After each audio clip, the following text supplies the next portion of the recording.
ওনাকে মুনাফিকরা ভয় পেত, কাফেররা ভয় পেত, মুশরিকরা ভয় পেত, এমনকি শয়তানও ভয় পেত। বিষ্ণু বলতেন, মা সালাকাকা আশ-শাইতানু ফাজ্জান সালিকান ইল্লা সালাকা ফাজ্জান গায়রা ফাজ্জি। ও ওমর, তোমার যদি শয়তান কোন রাস্তা দিয়ে হাঁটতে দেখে, শয়তান ওই রাস্তা রেখে দিয়ে অন্য রাস্তা ধরে হাঁটে। ওমরে ফারুককে যদি রাস্তা দিয়ে শয়তান আসতে দেখে, শয়তান ওই রাস্তায় হাঁটে না, আরেক রাস্তা দিয়ে হাঁটে। সুবহানাল্লাহ পড়ে। ওই ওমরের দরকার আছে না নাই? আশাদ্দুহুম ফি আমরিল্লাহি উমর, আল্লাহর জমিনে আল্লাহর দ্বীন বাস্তবায়নে সবচেয়ে কঠোর সাহাবী ছিল ওমর। আর আরহামু উম্মতি বি উম্মতি আবু বকর, আমার পুরো উম্মতের মধ্যে সবচেয়ে রহম দিলের সাহাবী হচ্ছে আবু বকর। বিশ্বনবী একবার বললেন, তোমরা কি জানো তোমাদের মধ্যে এমন এক সাহাবী আছে যে সাহাবীকে জান্নাতের 8টা দরজায় সেদিন ডাকবে আর বলবে, আপনি আমার দরজা দিয়ে প্রবেশ করেন। 8টা দরজায় বলবে, ওইটা না আমারটা দিয়ে। ওই দরজা বলবে, ওইটা না আমারটা দিয়ে। সাহাবীরা বললেন, ইয়া রাসূলুল্লাহ, কে সেই সৌভাগ্যবান সাহাবী? বিষ্ণু বললেন, সে সাহাবী হলো আমার হিজরতের দিনের সাথী, আমার বিপদের দিনের বন্ধু আবু বকর সিদ্দিক। আরহাম উম্মতি বি উম্মতি আবু বকর। এই গোটা উম্মতের মধ্যে সবচাইতে রহম দিলের সাহাবী ছিলেন আবু বকর। বুখারীর বর্ণনা, কানা রাজুলুন আসিফ, কোমল হৃদয়ের লোক ছিলেন। ইমামতির জন্য যখন মসজিদে নববীতে জাহারি কেরাতে ইমামতি করতেন, সূরা ফাতিহা পড়া শুরু করলে কান্নার আওয়াজে সূরা ফাতিহার শব্দ বোঝা যেত না। বিশ্বনবীর জায়গায় উনি দাঁড়ালেই কাঁদতেন। নামাজ শুরু করলে ওনার মনে আসতো, কাইফা আকুমু মাকাম রাসূলিল্লাহ, আমার নবী যেখানে দাঁড়িয়ে ইমামতি করেছে, আমি এখানে দাঁড়িয়ে ইমামতিটা করব কেমন করে? শুধু কাঁদতেন, শুধু কাঁদতেন। নরম দিলের সাহাবী। আর তার বিপরীতে সাইয়েদনা ওমর ফারুককে শক্ত বানায় দিল কে? নরম শক্ত, দুইটার ভারসাম্য ইসলাম। সুবহানাল্লাহ পড়েন। আমরা যখন নামাজের ইমামতি করি, বাংলাদেশের ইমাম সাহেবরা কিবলামুখী হয়ে দাঁড়ায় যখন একামত হয়, কিন্তু ওমর ফারুক যখন মসজিদে নববীর মধ্যে ইমামতি করতেন, কিবলামুখী হতেন না, তিনি মুসল্লিদের দিকে মুখ করে বসে থাকতেন। সুবহানাল্লাহ পড়েন। মুসল্লিদের দিকে মুখ করে দাঁড়ায় থাকতেন, হাতে থাকতো লাঠি। একামত চলতেছে, লাঠি দিয়ে এই সামনে আসো, এই পিছনে, এই সামনে, পিটায় পিটায় কাতার সোজা করে দিতেন। সুবহানাল্লাহ পড়েন। এখন আমরা কাতার সোজা করি না, কাতারে ফাঁকা রাখি, পায়ের সাথে পা মিলাই না। আল্লাহ বিষ্ণুই বললেন, পায়ের সাথে পা মিলাইলে তোমাদের হৃদয়গুলো মিলাই দিবে কে? আর পায়ে পা না মিলিয়ে যদি গ্যাপ রাখো, হৃদয়ের মধ্যেও গ্যাপ রাখবে কে? তার মানে খুরুজ মুদ্দাঈন নবুওয়া, অনেক ভণ্ড নবী দাবিদার বের হবে। বিশ্বনবীর সময়েই বের হয়েছিল একজন, নাম মুসাইলামাতুল কাযযাব। এসে বলে, মুহাম্মদ আর নবুওয়া নিসফুন লি ওয়া নিসফুন লাক, নবুয়ত পুরাটা তোমার না, অর্ধেক আমার, অর্ধেক তোমার। কত বড় বেয়াদব! আমার অর্ধেক আমারে বুঝিয়ে দাও। বিশ্বনবী বলেন, আনতা লাস্তা মুসাইলামা ফাকাত, তুমি তো শুধু মুসাইলামা না, আনতা মুসাইলামাতুল কাযযাব, তুই ভণ্ড মুসাইলামা, ভণ্ড, তুই ভণ্ড। সে বিশ্বনবীর মতো অ্যাক্টিং করতে চাইতো, বিশ্বনবীকে কপি করতে চাইতো, নকল করতে চাইতো। বিশ্বনবী কোন গাছের মধ্যে হাত লাগালে ওই গাছের ফল বাড়িয়ে দিত কে? তার এলাকায় সে বলতো, আমিও নবী। সবাই বলে, তাহলে আমাদের গাছে হাত দাও। ও গাছের মধ্যে হাত লাগালে ফল সব নষ্ট হয়ে পড়ে যেত। কপি করে লাভ হয়েছে? বিশ্বনবী কোন লোনা পানির কুয়ার মধ্যে অজুর পানি দিয়ে কুলি করে কুলি ফেললে লোনা পানির কুয়ারে মিঠা পানির কুয়া বানায় দিত কে? আর এই বেয়াদবটা মিঠা পানির কুয়ার মধ্যে কুলির পানি ফেললে এটারে লোনা বানায় দিত কে? সুবহানাল্লাহ কইবেন না? বিশ্বনবীর হাতে এত বরকত। বিশ্বনবী মদিনাতে ছোট্ট নবজাতক যে সন্তানগুলো, নিউ বর্ন বেবি, ওই বাচ্চাদের মাথায় হাত বুলিয়ে দিলে বাচ্চার মাথার চুল বড় হয়ে যেত। কিন্তু সে বাচ্চাদের মাথায় হাত বুলাই দিলে মাথার চুল আর উপরে টাক মাথা হয়ে যেত। বন্ড। এরপর এরকম 30 জন বেরোবে বিশ্বনবীর ওয়াদা অনুযায়ী। আলজেরিয়াতে বের হয়েছে একজন, ইন্ডিয়ার পাকিস্তানের পাঞ্জাব একটা এলাকা আছে না, ওইখানে একটা আছে মির্জা গোলাম আহমদ কাদিয়ানি, কাফের, ইসলামের সাথে সম্পর্ক নাই। সে একবার দাবি করছে, আমি আখিরি নবী, নাউজুবিল্লাহ পড়বেন না। এরপর দাবি করেছে, আমি ইমাম মাহাদি। এরপর দাবি করছে, আমি ঈসা আল মাসিহ। এই বেয়াদবটা টয়লেট করতে যায়, টয়লেটের টাঙ্কি ভাঙ্গা গুয়ের টাঙ্কির ভিতরে বসছে। পইরা 100 বছরের জমা থাকা গু খাইতে খাইতে খাইতে খাইতে শেষ। ফেরাউন খাইছে লোহিত সাগরের পানি, আর এই বেয়াদবটা খাইছে শত শত মানুষের পায়খানা। নবীরা পবিত্র, নবীরা যেখানে মারা যায় ওই জায়গাটাও পবিত্র, কিন্তু এইটা নবী দাবি কইরা মরছে কোন জায়গায়? কথা কন, খাইছে কি? হ্যাঁ, এখন এটারে উঠাবে কে? এর অনুসারীরা মেথর নিয়ে আসছে। বেনাপোলে মেথর চিনেন? মেথর ভাইরা এই কাজে হেল্প করে। তারা শিকল আর রশি এনে ওটারে বাঁধ দিয়া উঠানো শুরু করছে। এত ওজন টাইনা উঠাইতে পারে না, উঠাতে উঠাতে একেবারে উঠায় ধরবে, আবার থমাস করে পড়ে। আল্লাহকে জনমের ঘুঘা, কারণ বিশ্বনবীর সাথে বেয়াদবি করেছে। আমার নবীর পরে কেউ নবী হতে পারে না। এই মুসাইলামাতুল কাজ্জাব, তারপরে এই মির্জা গোলাম আহমদ কাদিয়ানের অনুসারীরা এখনো বাংলাদেশে আছে। এদেরকে রাষ্ট্রীয়ভাবে কাফের হিসেবে ঘোষণা দিতে হবে। এদের সাথে ইসলামের কোনো সম্পর্ক নাই। চিল্লায় বলো ঠিক কিনা? এই মুসলমানদের দেশে ইসলামের ট্যাগ লাগিয়ে কাদিয়ানীদের কোনো কার্যক্রম চলতে পারে না। এগুলো কাফের, এগুলো অমুসলিম। যারা বিশ্বনবীরে মানে না, এরা কালিমার অর্ধেকটাকে কেটে ফেলে দেয়। লা ইলাহা ইল্লাল্লাহ মুহাম্মাদুর। আপনি মুহাম্মদ রাসূলুল্লাহ বাদ দিয়ে শুধু লা ইলাহা বললে মুমিন হবেন? এই শাহাদাতের বাণী পুরোটা না পড়লে মুমিন হওয়া যাবে? ঝিনুকের ভেতর লুকিয়ে থাকে যেমন মতি, ঝিনুকের ভেতর লুকিয়ে থাকে যেমন মতি, কালমা শাহাদাতে আছে আল্লাহর জ্যোতি, কালমা শাহাদাতে আছে আল্লাহর জ্যোতি। ঠিক কি না? এই কালেমাকে খণ্ডিত করে পড়ার অধিকার আল্লাহ কাউরে দেয় না। এজন্য এগুলো অমুসলিম, এগুলোর সাথে আমাদের সম্পর্ক। রাষ্ট্রীয়ভাবে সরকারের উচিত এদেরকে রাষ্ট্রীয় ঘোষণায় ফরমান জারি করে সার্কুলেশন করে অমুসলিম হিসেবে আখ্যায়িত করে ফেলা। এটা মুসলমানদের গণমানুষের দাবি। তার মানে দেখেন, বিশ্বনবী যা যা বললেন তার প্রতিটা নমুনা আমাদের সমাজে আছে না নাই? ভণ্ড আর বের হবে। বিশ্বনবী বললেন কাসরাতুল হারাজ, কিয়ামতের আগে হারাজ বেড়ে যাবে। সাহাবারা বললেন ওমাল হারাজ ইয়া রাসূলুল্লাহ, হে আল্লাহর রাসূল হারাজ কি? বিশ্বনবী বললেন হাদা হুয়াল হারাজ, হাদা হুয়াল হারাজ। কি বুঝলেন? হ্যাঁ, কি বুঝলেন? মারামারি, হত্যা, যুদ্ধ আছে না নাই? বিশ্বনবী বললেন কিয়ামতের একটা আলামত হলো কিয়ামতের আগ দিয়ে অনেক মানুষকে অন্যায় ভাবে নিহত করা হবে। তাদেরকে কেন মারা হলো হত্যাকারী নিজেও জানবে না। পোশাকি বাহিনী হাতে গুলি আছে, মেরা দিছে ঠুস, কেন মারছে জানে না, উপরের অর্ডার আছে না নাই? অর্ডার আসছে, মেরে দিলাম। কেন মারলাম আমি নিজেই জানি না। আচ্ছা, যারে মারলাম ও জানে না, ও জেনে মরতে পারলো না যে কেন আমি মরলাম। বিশ্বনবী বললেন কিয়ামতের আগে হত্যা বেড়ে যাবে, মারামারি বেড়ে যাবে, যুদ্ধ বেড়ে যাবে। এক আফগানিস্তানের যুদ্ধে লক্ষ লক্ষ মানুষ নাই, এক ইরাক যুদ্ধে হাজার হাজার মানুষ নাই, এক সিরিয়ার যুদ্ধে বাশার আল আসাদের নেতৃত্বে লক্ষ লক্ষ মানুষ প্রাণ হারিয়েছে। এক আমেরিকার নেতৃত্বে দ্বিতীয় বিশ্বযুদ্ধে হিরোশিমা নাগাসাকি জাপানের দুইটা শহরে দুইটা বোম ফেলা হয়েছে। লিটল বয় ফ্যাটম্যান বোম মেরে পুরো জাপানকে উড়িয়ে দেওয়া হয়েছে। ইসলাম কখনো যুদ্ধের কথা বলে না, ইসলাম শান্তির কথা বলে। কথা বলেন, আমরা যুদ্ধ চাই না শান্তি? যুদ্ধ না শান্তি? যুদ্ধ নয় আর যুদ্ধ নয়, নয় আর কোন তাজালা। সেই পৃথিবী আমাদের সকল মানুষের হোক নিরাপদ আবাস। এই পৃথিবী আমাদের সকল মানুষের হোক নিরাপদ আবাস। We don't want to see anyone in the whole world. We don't want to see anyone in the whole world. যুদ্ধ নয় আর যুদ্ধ নয়, নয় আর কোন তাজালা।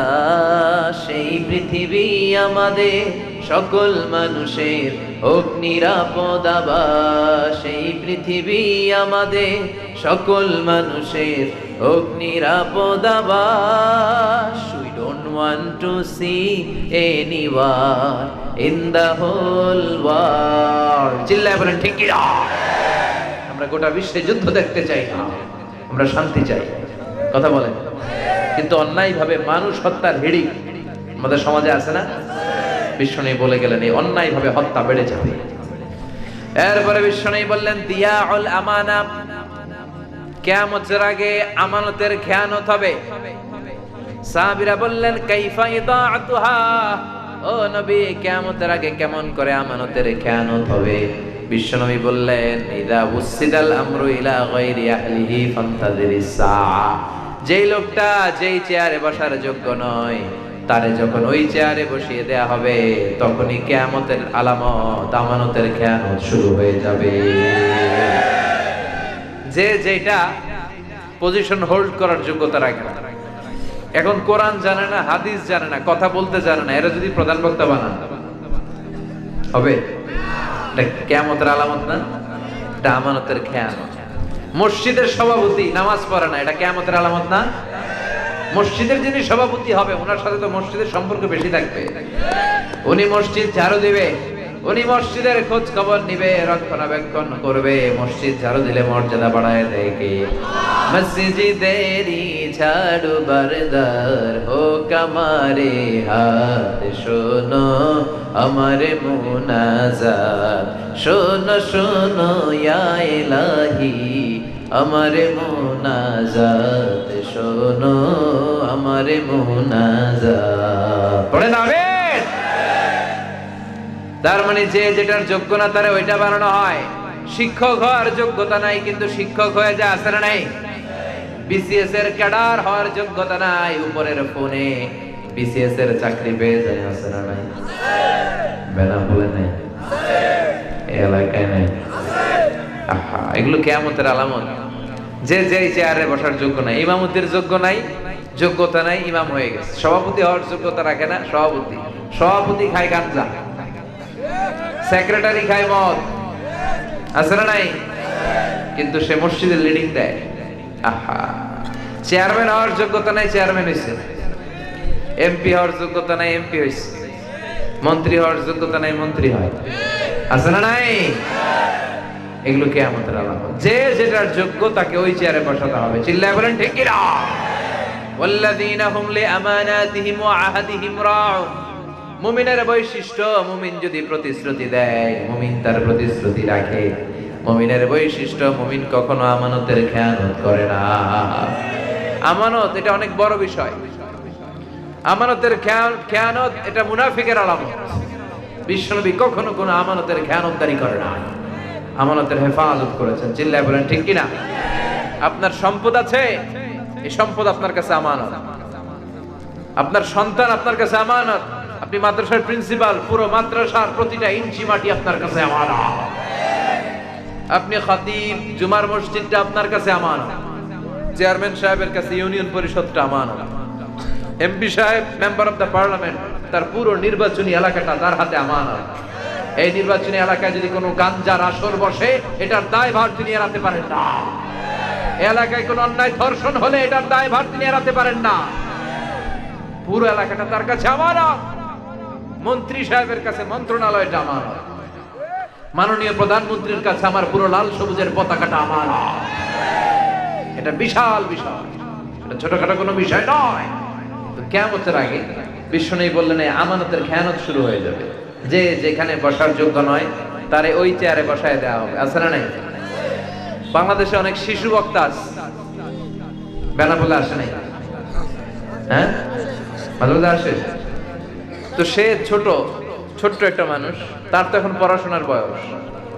সে পড়াশোনা করবে, সে হেফজ করবে, সে আলেম হবে, সে মদিনা ইউনিভার্সিটিতে যাবে, সে আল আজহার ইউনিভার্সিটিতে যাবে, সে উচ্চতর ডিগ্রি গ্রহণ করবে, সে বিশ্লেষণ করার মতো ক্ষমতা রাখবে, সে সমাজের ইনকনসিস্টেন্সি, অসঙ্গতি নিয়ে কথা বলবে। তার বয়সের দরকার আছে না নাই? তার পড়াশোনার দরকার আছে না নাই? তার ডিগ্রির দরকার আছে না নাই? তার চেয়ে বড় বড় জ্ঞানী প্রিন্সিপালরা বসে থাকে, খতিবরা বসে থাকে, সে পায়ের উপর পা তুলে ছোট বাচ্চা মুরব্বীদের মতো কথা বলে। আমাদের এলাকায় ছোটরা মুরব্বীদের মতো কথা বললে ওরে আমরা বলি বেয়াদব। আপনারা কি বলেন? তো ওর তো জ্ঞানই হয় নাই, ওর তো পড়াশোনাটাই শেখা হয় নাই, ওর তো বিশ্লেষণ করার মতো যোগ্যতাই হয় না। ও কি বয়ান দিবে? ও সামান্য দাঁড়িয়ে 2-1 মিনিট কথা বলতে পারে, একটা হাদিসের অর্থ বলতে পারে, কেরাত পড়তে পারে, সবার কাছে দোয়া চাইতে পারে, সে প্রধান বক্তা হয়ে আসে, আর তারে দেখার জন্য লক্ষ লক্ষ মানুষ আসে। আমার মাহফিলে কি লোক হয়েছে, ছোট শিশু বক্তারা দাওয়াত দিলে এটা বাইঙ্গা মানুষ জাগায় দিতে পারবে কথা কয় রফিক ভাই, আছে না নাই? এগুলো কিয়ামতের আলামত। যে যেই চেয়ারে বসার যোগ্য তাকে ওই চেয়ারে বসাতে হবে, চিল্লায় বলেন ঠিক কি না? এরপরে বিশ্বনবী বললেন কিয়ামতের আরেকটা আলামত হলো তাতাউল ফিল বুনিয়ান। কিয়ামতের আগ দিয়ে লোকেরা বড় বড় বিল্ডিং আর টাওয়ার বানানোর প্রতিযোগিতা শুরু করে দিবে, আছে না নাই? ওর 5 তলা তো আমার করতে হবে 10 তলা, ওর 10 তলা আমার লাগবে 20 তলা, কিন্তু ও তাহাজ্জুদ পড়ে আমিও পড়ব, ওইটা নাই কথা কন। বিশ্বনবী বললেন ওয়া আনতারাল হুফাতাল উরাতাল আলাতা রিয়া আশায়াতাতাওয়ালুনা ফিল বুনিয়ান। কিয়ামতের আগে তোমরা দেখবে পায়ে দেওয়ার মতো জুতা ছিল না, গায়ে দেওয়ার মতো জামা ড্রেস ছিল না, পেটে দেওয়ার মতো খাবার ছিল না। রাখাল ছাগল গরু পেলে বড় হয়েছে, এরা সমাজের বড় বড় শিল্পপতি হয়ে যাচ্ছে। সৌদি আরবে তাকায় দেখেন, টাওয়ার বানায়, Burj Al Khalifa, Kingdom Tower, Zamzam Tower, Petronas Twin Tower, Shanghai Tower, Eiffel Tower, টাইপেটাং 10 টাওয়ার, আছে না নাই? টাওয়ার বানানোর প্রতিযোগিতা। কিয়ামতের ঝাঁকুনি যখন আল্লাহ দিবে, ইদা জুলজিলাতিল আরদু জিলজালাহা, ওই ধাক্কার প্রকম্পনের চোটে একটা টাওয়ারও টিকবে? কথা বলেন। তার মানে বিশ্বনবী কিয়ামতের আলামতের ব্যাপারে যতগুলো বর্ণনা দিলেন সবগুলার মিল আছে না নাই? এরপরে বিশ্বনবী বললেন দুহুরুন নিসাল কাসিয়াত আল আলিয়াত আল মাইলাত আল মুমিলাত। কিয়ামতের আগে পোশাক পরিহিতা উলঙ্গিনী নারী সমাজের মধ্যে বেড়ে যাবে, পোশাকও থাকবে আবার উলঙ্গিনীও হবে। কে বললেন? বিশ্বনবী বলেছেন সাল্লাল্লাহু আলাইহি ওয়াসাল্লাম। পোশাক পরিহিতা উলঙ্গিনী। আমরা জানি যে যার পোশাক আছে সে উলঙ্গ নয়, আর যার গায়ে পোশাক নাই সে উলঙ্গ, ঠিক কি না? বিশ্বনবী বললেন পোশাকও আছে আবার উলঙ্গও হবে। তার মানে বোরকাও পরবে, বোরকার বাইরে থেকে সব টের পাওয়া যাবে, বোরকাও পরবে, তার সৌন্দর্য সব বোঝা যাবে। এখন টাইট ফিটিং এর বোরকা আসরা নাই, বেনাপোলা এগুলো ঢোকে নাই, নাকি বেনাপোল দিয়েই ঢুকে? হ্যাঁ, এটা হচ্ছে সদর দরজা, এদিক দিয়েই নাকি ঢুকে, আর সারা বাংলাদেশে সাপ্লাই। আল্লাহ তুমি হেফাজত করো। আমার মায়েরা বোনেরা, আপনারা নিশ্চয় আমাকে দেখছেন শুনছেন, আপনাদের জামার ক্ষেত্রে 4টা মৌলিক নিয়ম। Dress code of Muslim women, একজন মুসলিম নারীর ড্রেস কোড কি হবে? নাম্বার 1, আপনার পোশাক পাতলা হতে পারবে না। এখন মশারির চেয়েও পাতলা নারীর পোশাক আছে না নাই? আছি আমরা এখন জামানায়, লাজ শরম গেছে হারায়, পাতলা শাড়ির বাহার পাখি ড্রেস লেহেঙ্গা, পোশাক দেখে নারীর লাজে মরে যাই। হায় হায়, আছি আমরা এখন জামানায়, লাজ শরম গেছে হারায়, ঠিক কি না? লাজ শরমের বালাই নাই। মশারি কি পাতলা, এর চেয়েও পাতলা আছে না নাই? আমার মায়েরা, আমার সম্মানিত বোনেরা, মুসলিম নারীরা কখনো এরকম পাতলা পোশাক পরতে পারে না। তার পোশাকটা মোটা হতে হবে, যাতে বাইরে থেকে ভিতরের কিছু টেন না পাওয়া যায়। বুঝতে পেরেছেন? ড্রেস কোড রুল নাম্বার 2, আপনার পোশাক টাইট ফিটিং হতে পারবে না, ঢিলা হইতে হবে। টাইট ফিটিং হলে দেহের উঁচু নিচু ভাঁজ সব বোঝা যাবে। ঢিলা হবে যাতে আপনার সৌন্দর্য কেউ টের না পায়। সুবহানাল্লাহ পড়েন। আল্লাহ কতটা নারীদের সেফটি সিকিউরিটি এনশিওর করেছে। তাহলে পাতলা হতে পারবে না, ঢিলা ঢালা হতে হবে। নাম্বার 3, বিজাতিদের পোশাক হতে পারবে না, যেটা অন্য কোনো ধর্মের স্পেশাল সাইন বহন করে, আছে না নাই? এগুলো করা যাবে না। নাম্বার 3, পুরুষদের পোশাক নারীরা পরতে পারবে। এই 4টা ড্রেস কোড মেনটেন করে একটা নারী সালোয়ার পরতে পারবে, কামিজ পরতে পারবে, বোরকা পরতে পারবে, ওড়না পরতে পারবে, চাদর পরতে পারবে, একটা নারী শাড়ি পরতে পারবে, সবই পরতে পারবে। কিন্তু এই 4টা মৌলিক ড্রেস কোড সিস্টেম তাকে মেনে চলতে হবে। বিশ্বনবী বললেন আল কাসিয়াত আল আরিয়াত আল মাইলাত আল মুমিলাত। কিয়ামতের আগে পোশাক পরিহিতা টাইট ফিটিং বোরকাওয়ালি কিছু নারী বের হবে। তারা নিজেরা নিজেদের সৌন্দর্য পুরুষদেরকে দেখাতে চাবে, নিজেরাও পুরুষদের প্রতি আকৃষ্ট হবে। লা ইয়াদখুলনাল জান্নাহ, তারা কখনো জান্নাতে প্রবেশ করবে না। ওয়ালা ইয়াজিদনা রিহাহা, প্রবেশ তো করবেই না, জান্নাতের সুঘ্রাণও নাক দিয়ে পাবে না। ওয়া ইন্না রিহাহা তুজাদু মিন মাসিরাতি 500 সানা, আর জান্নাতের সুঘ্রাণ 500 বছরের দূরের রাস্তা থেকেও নাকের মধ্যে টের পাওয়া যায়।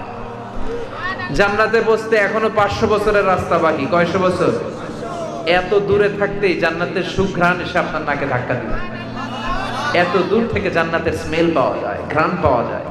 ওই নারীগুলো জান্নাতে তো ঢুকবেই না, জান্নাতের ঘ্রাণও নাকে লাগবে না। যেই মায়েরা, যেই বোনেরা অশ্লীল পোশাক পরে অর্ধ উলঙ্গ হয়ে, হাফ নেকেড হয়ে রাস্তায় ঘুরে বেড়ায়, এরা আকাশ থেকে নাজিল হয়েছে? এরা আমাদের কারো মা, কারো বোন, কারো মেয়ে, ঠিক কিনা? এজন্য বাবারা যারা এসেছেন, মেয়েদেরকে হেজাব পরাবেন, শালীন পোশাক পরাবেন। রাজি আছেন? কথা কয় না? রাজি আছি সবাই? ভাইরা যারা এসেছো, খালি ওয়াজ শুনলে হবে না, বোনদেরকে শালীন পোশাক পরাবা। বোনের সব আবদার মেনে নেওয়া যাবে না। বাবা যারা হয়েছেন, মেয়ের সব আবদার রাখা যাবে না। ছোট বাচ্চারা, অল্প বয়স্করা এগুলো বুঝে না, এদেরকে বুঝাতে হবে যে হেজাব তোমার অহংকার, এটা তোমার অলংকার, এটা তোমার অধিকার, এটা তোমার আভিজাত্যের প্রতীক। তাহলে এই যে বিশ্বনবী বললেন পোশাক পরিহিতা উলঙ্গিনী নারী বাড়বে, আছে না নাই? কথা বলেন।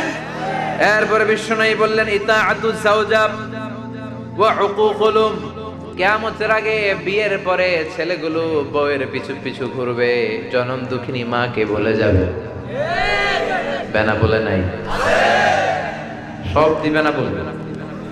ঘটনাটা কি? হ্যাঁ, আমি কোন রকম ছুটাইতে চাই, ছুটেই না। এরা কয় আছে সদর দরজা। আহা, বিয়ের পরে মারে ভুলে যায়। যেই মা 10 মাস 10 দিন গর্ভ ধারণ করলো, আপনার জন্য সব করলো, বাবার চেয়ে মায়ের মর্যাদা কয়গুণ বেশি। হামালাতহু উম্মুহু, বাবা পেটে ধরে নাই, ধরছে কে? ওয়াহানান আলা ওয়াহান, 8 মাস 9 মাস বাবা কষ্ট সহ্য করে নাই, পেটে করছে কে?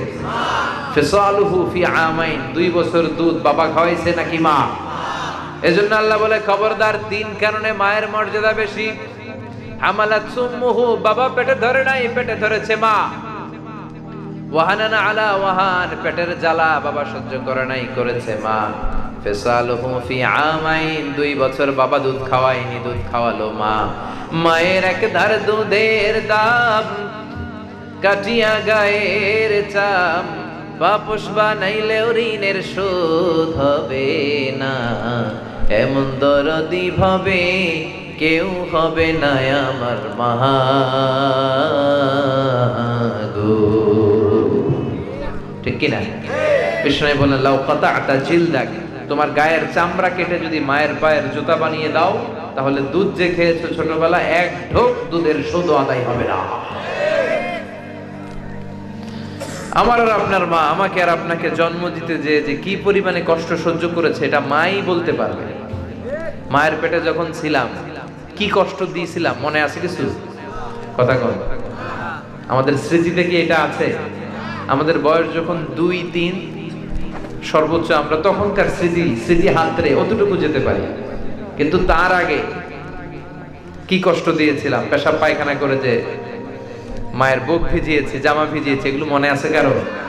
পেটের ভেতরে থেকে যে মায়ের পেটে লাথি মেরেছি, মায়ের কলিজায় যে গুঁতো মেরেছি, কিছু খেলা আছে? যেদিন আমরা ডেলিভারি হব, আমার মায়ের কতটুকু কষ্ট হয়েছে শুনে। চিকিৎসা বিজ্ঞানীরা বলে একজন সুস্থ মানুষ 45 ইউনিট পেইন, ব্যথা একসাথে সহ্য করতে পারে। ব্যথার সিভিয়ারনেস, তীব্রতা যদি এর চেয়ে বেড়ে যায়, হয় লোকটা মরে যাবে, নয় বেহুশ হবে। তা আমাকে আর আপনাকে, আমার আর আপনার মা নরমাল প্রসেসে ডেলিভারি দিতে, যে এখানে ছোট বাচ্চা কাচ্চা যারা আছে, তোমরা 2-1 সিজারিয়ান বেবি হতে পারে, কিন্তু বাকি আমরা সবাই কিভাবে আসছি? নরমাল প্রসেসে, ঠিক কিনা? নরমাল প্রসেসে একটা বাচ্চা ডেলিভারি করতে একটা মায়ের যে কি কষ্ট হয়, চিকিৎসা বিজ্ঞান বলে সেটা 57 ইউনিট প্লাস ব্যথা ছাড়িয়ে যায়। আমাদের দেহে প্রত্যেকের 206টা করে হাড্ডি, হার্ট। কোনো সড়ক দুর্ঘটনায়, কোনো অ্যাক্সিডেন্টে আপনার দেহের 20টা হাড্ডি একসাথে টাস টাস করে ভেঙে গেলে যত ব্যথা, ওই ডেলিভারির দিন আমার মায়ের চেয়ে বেশি ব্যথা সহ্য করেছে। আমরা যদি আমাদের দেহের চামড়া দিয়ে জুতা বানাই দিই, এক ঢোক দুধের শোধ আদায় হবে না। ওই ডেলিভারির দিনের যে কষ্টটা দিয়েছিলাম, সেটাও শোধ দিতে হবে না। চিল্লায় বলেন ঠিক কিনা? এজন্য বিশ্বনবী বললেন, খবরদার, মায়ের দোয়া আগে কবুল হয়ে যায় কার কাছে? গোটা পৃথিবীর সব আল্লাহর ওলিরা মিলে যদি এক গ্লাস পানির মধ্যে ফু দেয়, আর আমার মা যদি বিসমিল্লাহ বলে আমার মাথার মধ্যে হাত বুলিয়ে দেয়, মায়ের দোয়াটা কবুল করবে কে? বিয়ের পরে বিশ্বনবী বললেন, কিয়ামতের আলামত হলো বিয়ের পরে এই মারে ছেড়ে দিবে। মা বাপ বউয়ের জন্য পাগল, মায়ের জন্য বউরে তালাক দেন, ডিভোর্স দেন, এটা আমি বলি না। দুইজনকেই ভালোবাসবেন, বুঝাবেন, কিন্তু মনে রাখবেন বউ পাওয়া যায় কিন্তু মা গেলে মা পাওয়া যায়। কথা বলেন। এজন্য মায়ের সাথে যেন বেয়াদবি না হয়ে যায়। যারা আমরা মা হারিয়েছি তারা জানি মা হারানোর কি জ্বালা। মা নাই এরকম আছি না? কথা বলেন, মনে পড়ে না? যখন রাত্রি নিঝুম এই চোখে ঘুম, একলা শূন্য ঘরে, তোমায় মনে পড়ে মাগো, তোমায় মনে পড়ে, জানি তোমার দোয়া পেলে উঠব সকল বাধা ঠেলে, জানি তোমার দোয়া আমার পড়ছে মাথায় ঝরে, তোমায় মনে পড়ে মাগো, তোমায় মনে পড়ে, যখন রাত্রি নিঝুম এই চোখে ঘুম, একলা শূন্য ঘরে, তোমায় মনে পড়ে মাগো, তোমায় মনে পড়ে। ঠিক কি না? যাদের মা নাই তারা মা না থাকার কি জ্বালা। বিশ্বনবী বললেন, কিয়ামতের আগে মারে ভুলে যাবে, বউয়ের পিছনে দৌড়াবে। এরকম ছেলে পেলে এলাকায় নাই? আছে? খবরদার, মায়ের মনে কষ্ট দিও না। মায়ের মনে কষ্ট দিলে সব বাদ। তুমি নামাজি হতে পারো, কপালে সেজদা দিয়ে দাগ ফেলতে পারো, হজ করে নামের আগে আলহাজ লাগাতে পারো, কিন্তু মা যদি বদদোয়া করে কোনোটাই কাজে আসবে না। এজন্য মায়ের দোয়া নেওয়ার দরকার আছে না নাই? মায়ের সাথে যদি আমরা বেয়াদবি করে থাকি তাহলে আজকে রাতেই যে মায়ের কাছে ক্ষমা চাবো। রাজি আছি সবাই? এরপরে বিশ্বনবী বললেন, যুখরুফাতুল মাসাজিদি ওয়াত তাবাহি বিহা, কিয়ামতের আগ দিয়ে লোকজন মসজিদ নিয়ে বড়াই শুরু করে দিবে। কয় তোদের মসজিদ ছোট, আমগোটা বড়, এরকম আছে না নাই? এই মসজিদে মুসল্লি বেশি, আমাদের মসজিদে মুসল্লি কম। কেমন করে মুসল্লি বাড়ানো যায় ওই চিন্তা নাই। কই তোগোটা 3 তলা, আমগোটা করব 4 তলা। তোদেরটা বাংলাদেশি টাইলস দিয়ে করা, আমাদেরটা উজবেকিস্তান থেকে টাইলস দিয়ে আয়না করব। আছে না নাই? মসজিদ নিয়ে বাড়াবাড়ি শুরু হবে সমাজে, আছে না নাই? এখন বাংলাদেশের মসজিদগুলো টাইলস হয়েছে। টাইলস ছাড়া তুমি মসজিদই খুঁজে পাই না। সব মসজিদ টাইলস, সব মসজিদ টাইলস, অধিকাংশ মসজিদে এয়ার কন্ডিশন। বিশ্বনবীর মসজিদে নববীটা যখন তিনি বানিয়েছিলেন, ওয়াকানা, বুখারীর বর্ণনা, ওয়াকানা সাকফুল মসজিদি জারিদুন নাখাল, বিশ্বনবীর মসজিদে নববীর ছাদ ছিল খেজুর পাতার ছাউনির ছাদ। বিশ্বনবীর মসজিদের ফ্লোর ছিল বালুর ফ্লোর। বৃষ্টি হলে ঝরঝর করে কাদা আর প্যাক হয়ে যেত। ওই কাদার উপরে বিশ্বনবী রুকু সেজদা দিয়ে নামাজ শুরু করে দিতেন। এক সাহাবী বলে, রাআইতু রাসূলুল্লাহ ইয়াসজুদু ফিল মাই ওয়াত-তিন, আমি বিশ্বনবীরে দেখেছি বৃষ্টির কারণে মসজিদের মধ্যে কাদা, কাদার মাটির উপরে বিশ্বনবী সেজদা দিয়েছে। আবার বিশ্বনবী নামাজ শেষ করে সাহাবীদের দিকে যখন ঘুরে বসেছেন, রাআইতু আসারাত-তিনি ফি জাবাহাতিহি, আমি বিশ্বনবীর কপাল মোবারকের নাকের মধ্যে বালুয়ার মাটি লেগে থাকতে দেখেছি। এটা ছিল বিশ্বনবীর মসজিদে নববী, যেখানে টাইলস ছিল না, যেখানে বিউটিফিকেশন ছিল না, যেখানে লাইটিং ফাইটিং ছিল না, যেখানে এয়ার কন্ডিশন ছিল না, ছিল শুধু আল্লাহর ভয় আর তাকওয়া। এখন আমাদের হৃদয়ে আল্লাহর ভয় নেই। কথা বলেন, হৃদয়ে থাকতে হবে একজনের ভয়, তিনি কে? চিল্লায় বলেন কে? যাদের হৃদয়ে আছে আল্লাহর ভয়, তারা কবু পথ ভুলে যায় না। আল্লাহর প্রেম ছাড়া এই দুনিয়ায় কারো কাছে কোনো কিছু চায় না। রাতের আধারে যারা সেজদাতে রয়, দু চোখের শ্রুতে নদী যেন বয়, ছলনার হাতছানি যতই আসুক পেছনে ফিরেও সে তাকায় না। যাদের হৃদয়ে আছে আল্লাহর ভয়, তারা কবু পথ ভুলে যায় না। আল্লাহর প্রেম ছাড়াই দুনিয়া কারো কাছে কোনো কিছু চায় না। ঠিক কি না? অন্তরে ভয় থাকতে হবে একজনের, তিনি কে? এজন্য মসজিদ নিয়ে দলাদলি করবেন? কথা বলেন, মসজিদ নিয়ে দলাদলি করা যাবে? এরপরে বিশ্বনবী বললেন ইয়াতাকারাবুজ জামান তাতাকারাবুল আসওয়াক, কিয়ামতের আগে সময়ের বরকত কমে যাবে। এক বছর মনে হবে এক মাস, এক মাস মনে হবে এক সপ্তাহ, এক সপ্তাহকে মনে হবে একদিনের মতো। এই মাহফিলটা কয় বছর ধরে? 4 বছর। গত বছর এখানেই করছিলেন রফিক ভাই? কারা কারা আসছিলেন গত বছর? অনেকেই আসছেন, অনেকেই আসছেন। তো এই যে আপনারা আসছেন, আবার 1 বছর পরে আমি আসলাম, আপনাদের কি মনে হয় যে 1টি বছর পরে আসলাম? মনে হয় যে কয়েক মাসের ব্যবধানে যেন চলে আসছে, ঠিক কিনা? কিয়ামতের আগে এরকম সময়ের বরকত উঠে যাবে, খাওয়ার স্বাদ উঠে যাবে। মুরব্বীরা আগে ইলিশ মাছের যে স্বাদ পেতেন এখন পাওয়া যায়?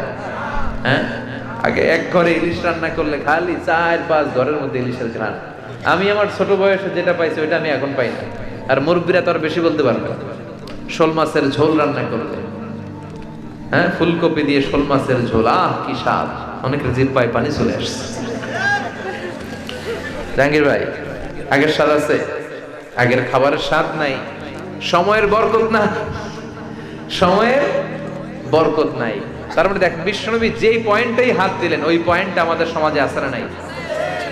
এরপরে বিশ্বনবী বললেন খুতাবুকুম তাবিলা সালাওয়াতুকুম কাসীরা, কিয়ামতের আগে তোমাদের ইসলামী লেকচারগুলো, বক্তব্যগুলো লম্বা হয়ে যাবে, তোমাদের নামাজগুলো ছোটখাটো হয়ে যাবে। আছে না নাই? বক্তব্য দিতে শুরু করলে বক্তব্য শেষ হয় না। যদি বলি শেষ করুন, কয় হুজুর আরো করেন। কতক্ষণ? কয় ফজর পর্যন্ত। তো নামাজ পড়বেনি, কয় নামাজ পড়ুন না। আছে না নাই? এগুলো টাকা, এগুলো কি? ওয়াজ করেন হুজুর, ওয়াজ ভাল লাগে, নামাজ ভাল লাগে না। আছে না নাই? বেনা বলে নাই, কথা বলেন। এজন্য আলোচনা হবে সংক্ষিপ্ত, কিন্তু নামাজ হবে লম্বা।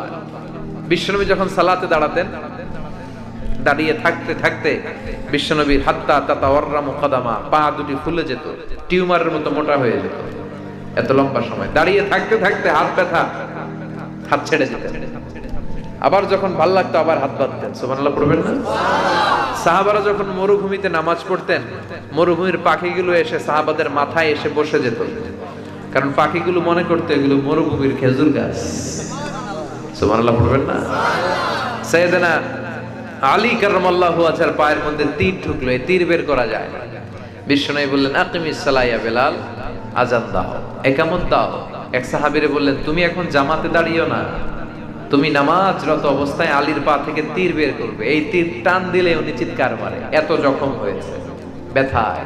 নামাজ শুরু করলেন, ওই সাহাবী বিশ্বনবীর কথা মতো কাতারের মাঝখান দিয়ে সাইয়েদনা আলীর পা থেকে টেনে তীর বের করেছেন, ফিনকে দিয়ে রক্ত উনি টের পায় না। নামাজ শেষ হয়ে গেল, বিশ্বনবীর কাছে সাইয়েদনা আলী বলেন নবী আমার পায়ের তীর কই? যেখানে দাঁড়ালাম রক্তের সয়লাব, কে তীর খুলেছে? বিশ্বনবী বললেন আমি জানি, তুমি যখন নামাজের মুসল্লায় দাঁড়িয়ে যাও দিন দুনিয়ার কোনো হুঁশ তোমার থাকে না রে আলী। তারাও নামাজ পড়ে, আমরাও পড়ি। আমরা নামাজে দাঁড়ালে সারা দিনে যেটা মনে আসে না ওটা নামাজে দাঁড়ালে মনে আসে। আছে না নাই? সারা দিনে খেয়াল করতে পারতেছি না কি জন্য জিনিসটা, আল্লাহু আকবার দাঁড়াইলেই কথা কও। আমরা নামাজে পড়ি, আবার বিপিএল এ ছক্কা মারলো না, আউট হইলো। মাশরাফি বিন মুর্তজা ছক্কা না আউট, টেনশন আছে না নাই? আমার সিরিয়াল শুরু হইলো নাকি শেষ হইলো, টেনশন আছে না নাই? ফেসবুকের মধ্যে কয়টা লাইক পড়লো, আছে না নাই? কয়জনের শেয়ার মারলো, আছে না নাই? এই তো আমাদের নামাজ। কিন্তু নামাজ হতে হবে লম্বা, ধীরস্থির, আর বক্তব্য হতে হবে ছোট। কিন্তু এখন কয় হুজুর বক্তব্য করেন, নামাজ ভাল লাগে না। এজন্য আমরা যেন মুসল্লি হই, বিশ্বনবীর পন্থায় যেন নামাজ পড়ি, ধীরস্থির ভাবে যেন পড়ি। অনেকে নামাজে তাড়াহুড়ো করে, এরকম তাড়াহুড়ো নামাজ আদায়কারী বেনাপোল ইনশাআল্লাহ নাই। হ্যাঁ, বিশ্বনবী রুকু থেকে সোজা হয়ে দাঁড়াতেন। আমাদের অনেকে রুকু থেকে মাথা উঁচু করে সেজদায় দৌড় মারে, দুই সেজদার মাঝখানে ধীরস্থির ভাবে সোজা হয়ে বসা ওয়াজিব। প্রথম সেজদা থেকে কোন রকম মাথা উঠাই আরেক সেজদায় দৌড় মারে, আছে না নাই? আবার বিশ্বনবী তাড়াহুড়ো করে দৌড়ে নামাজে যেতেও নিষেধ করেছেন। বিশ্বনবী বলেছেন, ইযা উকিমাতিস সালাতু ফালা তাতুহা তাসআউন, যখন নামাজের একামত হয়ে যায় দৌড়ে দৌড়ে নামাজ ধরতে যেও না, ধীরস্থির ভাবে যাও। আলাইকুম বিসাকিনা, ধীরস্থির ভাবে যাও। তুমি কার সামনে যেয়ে দাঁড়াচ্ছ? তুমি এত হাঁপাচ্ছ কেন? দৌড়ে দৌড়ে নামাজে গেলে হাঁপানি পারবে না? ব্রেথ ইন ব্রেথ আউট, শ্বাস প্রশ্বাস ঘন হয়ে যাবে। তো আপনি কার সামনে হাজিরা দিতে দাঁড়াচ্ছেন? তিনি তো সব রাজার বড় রাজা, মহারাজা। ওই মহারাজার সামনে তো তাড়াহুড়ো কেন? ধীরস্থির ভাবে যান। অনেকে দেখবেন মাগরিবের নামাজ শুরু হয়েছে, ওযু করতেছে মুসল্লিরা, ইমাম সাহেব তেলাওয়াত ধরছে, ওয়াদ-দুহা ওয়াল-লাইলি ইযা সাজা, মুসল্লিকে খাইছে, এখনই তো রুকুতে যাবে, এখনই তো কোন রকম ওযু কইরা দৌড়। মসজিদও ছিল টাইলসের মসজিদ, পিছলায়া মুসল্লি উল্টায়া পড়ছে, মুসল্লি একদিকে লুঙ্গি আরেকদিকে, আছে না নাই? এই টাইলসের মসজিদে দৌড়াদৌড়ি করতে যে ওযু করে দৌড়াদৌড়ি করতে যে কত মানুষের যে পা ভাঙছে হিসাব নাই। এজন্য তাড়াহুড়ো করে মসজিদে যাওয়া যাবে? ধীরস্থির ভাবে যাবে। ধীরস্থির ভাবে আল্লাহর সামনে দাঁড়াবে, আপনার মর্যাদা বাড়িয়ে দিবে কে?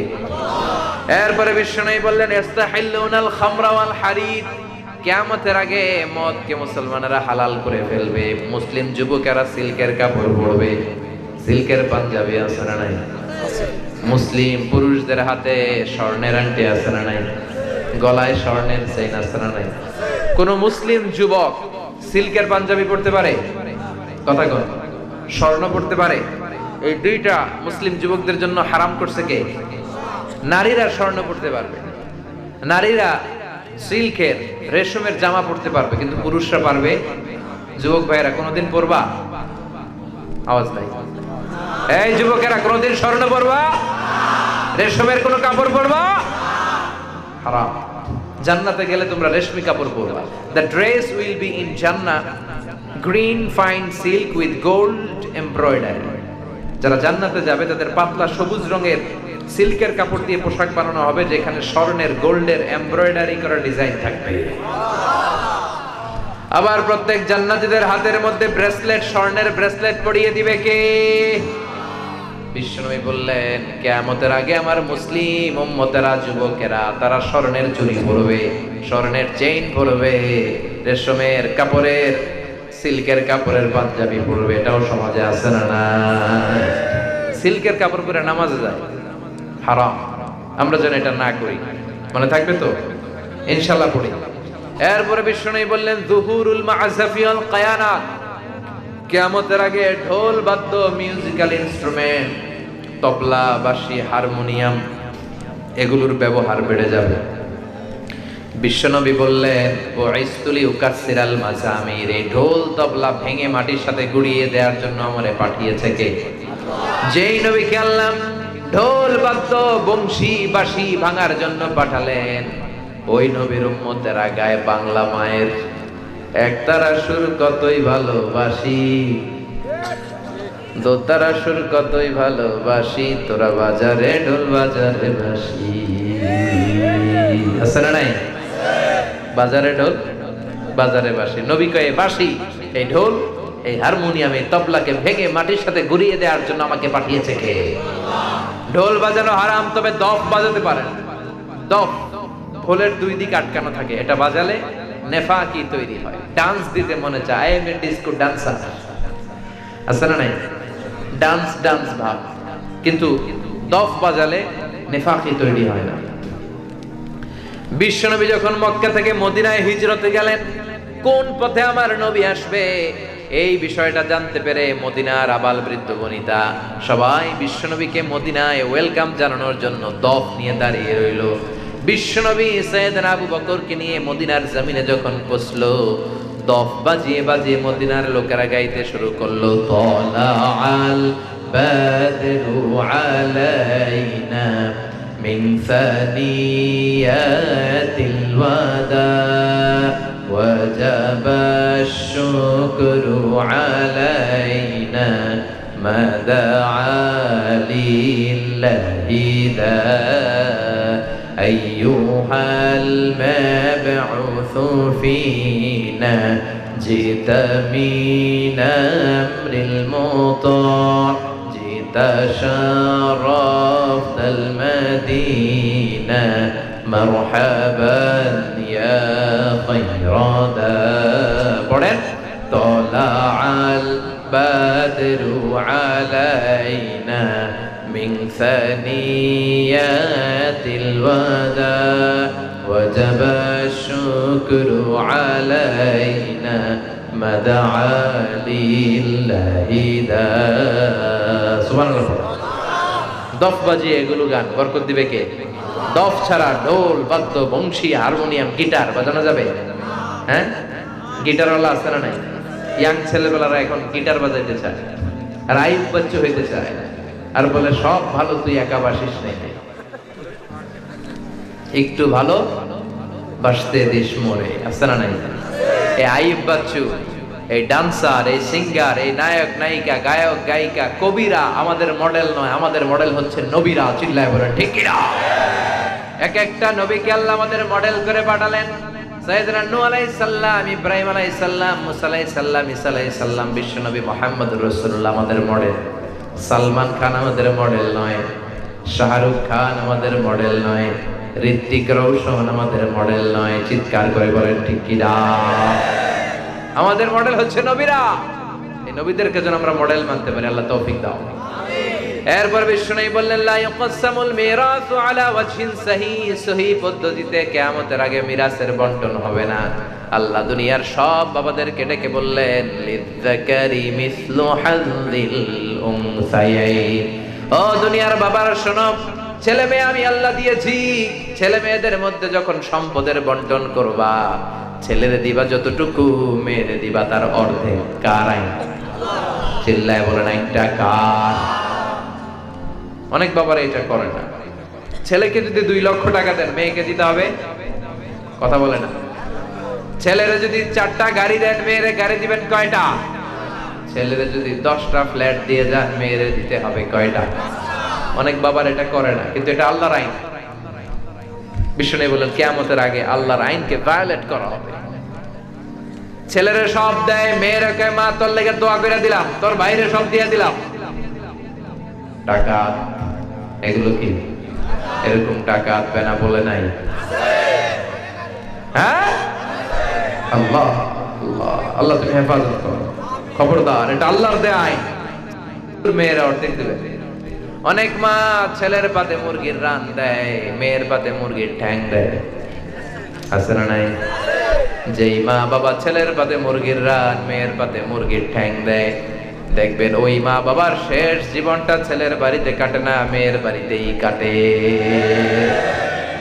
প্রকৃতির একটা খেলা আছে না নাই প্রকৃতি শেষকালে খেলা খেলে দেয় কথা কও এজন্য এগুলো যেন আমরা না করি তার মানে বিশ্বনবী আলামত কিয়ামতের আলামতের ব্যাপারে যা যা বললেন প্রামাণ্য বর্ণনা যে দিলেন তার প্রতিটা আমাদের সমাজের সাথে মিলে যায় এই যে কিয়ামতের যতগুলো আলামত বললেন ফিতনার কথা সমাজে আছে না নাই মারামারির কথা আছে না নাই উলঙ্গপনা অশ্লীলতা আছে না নাই সমাজের প্রতিটা রন্ধ্রে রন্ধ্রে আমানতের খেয়ানত আছে না নাই এই কিয়ামতের এই কঠিন সময়ে আমরা যদি বাঁচতে চাই 2টা জিনিসের দিকে আমাদের ফিরে যেতে হবে এক হচ্ছে আল্লাহর কিতাব আরেক হচ্ছে বিশ্বনবীর সুন্নাহ এই 2টাকে যদি মাড়ির দাঁত দিয়ে আঁকড়ে ধরা যায় আমরা পথভ্রষ্ট হব না কথা বলেন এই কোরআন সুন্নাহর উপর যদি আমরা থাকি আমরা বিপদগামী হতে চাইলে আমাদেরকে আবার পথে তুলে দিবে কে আমাদেরকে পথ দেখায় কে আমি যদি কোনোদিন পথে ভুলে যাই হাতছানি দিয়ে কাছে নিও মমতার বন্ধনে আমায় বেঁধে সব ভুল ক্ষমা করে দিও আমি যদি কোনোদিন পথে ভুলে যাই হাতছানি দিয়ে কাছে নিও মমতার বন্ধনে আমায় বেঁধে সব ভুল ক্ষমা করে দিও চিল্লায় পড়ে না আমি তাহলে কোরআন and Sunnah our way to জান্নাহ এই কোরআন এন্ড সুন্নাহ আমাদেরকে জান্নাতের পথ দেখাতে পারে আমার সাথে সাথে আওয়াজ করে বলেন কোরআন and Sunnah our way to জান্নাহ আওয়াজ করে সবাই বলেন কোরআন and Sunnah hour way to জান্নাহ। এই কোরআন এবং সুন্নাহ আমাদেরকে জান্নাতে নিতে পারে। এজন্য প্রতিদিন কোরআন পড়ার দরকার আছে না নাই? প্রতিদিন একটু একটু করে হলেও কোরআনের তেলাওয়াত করব, রাজি আছেন? যদি এই সিদ্ধান্তে আসতে পারেন তাহলে আজকের মাহফিলটা সফল। আমরা প্রতিদিন কোরআনের তেলাওয়াত করব, কে কে রাজি? 5 ওয়াক্ত সালাত জামাতের সাথে আদায় করব, রাজি আছি সবাই?